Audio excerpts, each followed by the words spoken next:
guys, this is my second day na pagsiswimming.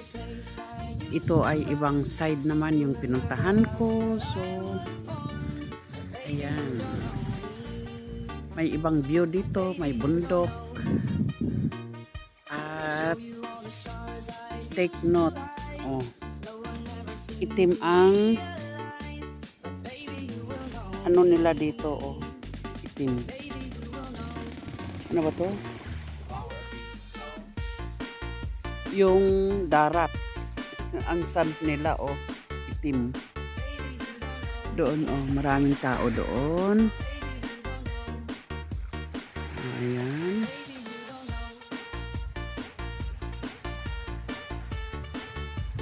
Nakikita ang monastery doon.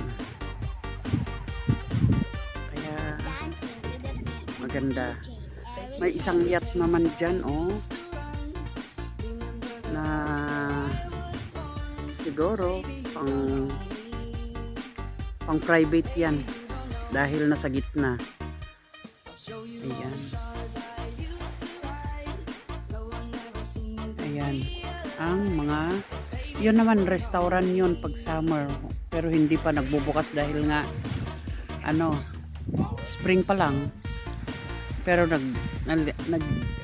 nagsiswimming ng mga tao kasi mainit ngayon ang weather.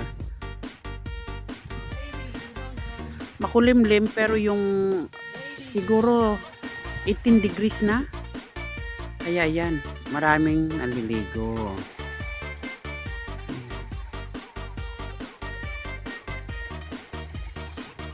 Mansuyosoy di dagan.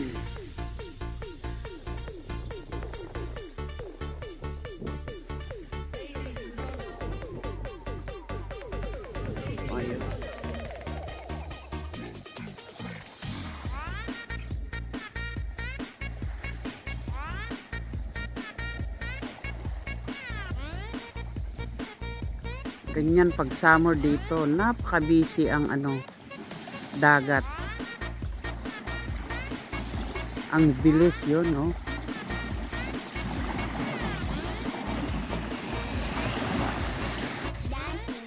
Guys, alis na ako. At yan, paalis na ako. Naka din, naka half an hour na nagbabad sa dyan sa tubig kahit malamig, nagbababad pa rin. Nakakatulong talaga sa tuhod. Naku, Mambel, ito na sign na talaga ang may rayoma. Ano ba naman to? Kaya ayan, paalis na ako guys, alis na ako. Tutuloy ko na lang dyan sa daan mamaya. Dyan, Kaya kayo, mga gustong pumunta dito sa Greece, lalo na sa Patmos, napakalinaw ang tubig. Tignan nyo ang tubig dito guys,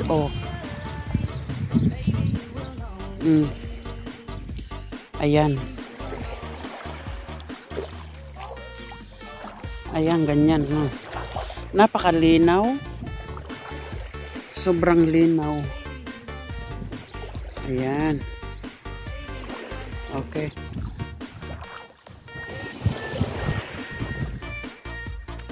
Ayan yung guys, doon naman ako naligo kahapon, ayun. Diyan ako naligo kahapon. Ngayon, dito naman banda ako nang galing,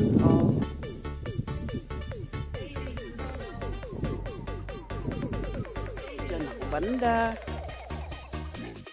Ayan ang mga cactus. Maganda ang view. Pati yun, Ayan, ito na ang way ko na pauwi. Ayan. Kaya, uwi na tayo. At anong oras na ba? Ayan. Tignan nyo naman yung ganda ng bundok na yun. May bahay doon. Yun. Bahay yun, Dati yung ex-employer ko na naging amo ko rin dito yan. Doon sila tumira. Pero may bakod. Sabi yung kasama kong Pilipina, pag nalasing na yung mga amo, tulak mo na lang dyan sa bangin, sabi nga doon. Nakakaawa nga kasi, dalawa nga silang bartikera, parehong mag-asawa, nalasingga. Kaya yun, Diyos ko, first time kong magmotor dati, Diyos ko, dadaan pa ako doon, napakatirik doon sa kabila. Kaya iniiwan ko ang bike ko sa baba dahil, matirik talaga. So, ayun, ganyan. Ayan. So, yan na ang pagtatapos ng aking pagbibideo. Okay guys, maraming salamat at bye-bye na. Yun, diba matirik doon? Pag summer dito guys, napakaraming tao, Diyos. As in na marami. Ang dagat, napaka-busy dahil ang daming mga jet ski, ang daming mga yung mga yate, basta during summer dito napaka-busy. Pero pag summer naman, lonely. So, sinusulit din ang mga tao, lalo na yung makagaya ko. Sinusulit pag may tao, syempre masayang mata. Ayan, so okay na guys, maraming salamat sa inyong panonood. Bye-bye you and see you again. This is my second time na pagsi-swimming. Next swimming ko sa ibang beach naman ang pupuntahan ko. Sige, habang na wala pang trabaho, magbabad ako ngayon ng beach. Tignan nyo lang, itim ko na itim na ako. I love it. So, okay, bye-bye guys. Bye-bye you and see you around. Bye-bye you. DJ Eric May.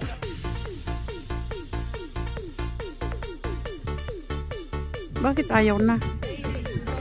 Hoy, ayaw na. Ano bang nangyari? Ay, oh my God.